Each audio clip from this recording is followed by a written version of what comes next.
বিশ্বনবী পাগলের মতো একবার হাউজে কাউসারে যাবেন, একবার সিরাতে যাবেন, একবার পুলসিরাতের দিকে, একবার হাউজে কাউসারের দিকে পাগলের মতো দৌড়াতে থাকবেন।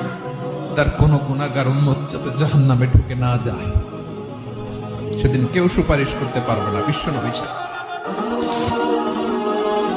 এজন্য 5 নম্বরে আল্লাহ বললেন, মান যাল্লাযী ইয়াশফাউ ইনদাহু ইল্লা বিইযনিহি। কার সাহস আছে, কার এত বড় বুকের পাটা কিয়ামতের কঠিন দিন আল্লাহর সামনে দাঁড়িয়ে সুপারিশ করবে? কারো ক্ষমতা, কারো ক্ষমতা নাই। বিশ্বনবী সেদিন সিজদায় পড়ে উম্মতের জন্য কাঁদবেন, সবাই কাঁদবে, নফসি নফসি, আল্লাহ আমারে বাঁচাও, আল্লাহ আমারে বাঁচাও। বিশ্বনবী বলবেন, উম্মতি উম্মতি। বিশ্বনবী আমার জন্য কাঁদবেন, আপনার জন্য কাঁদবেন।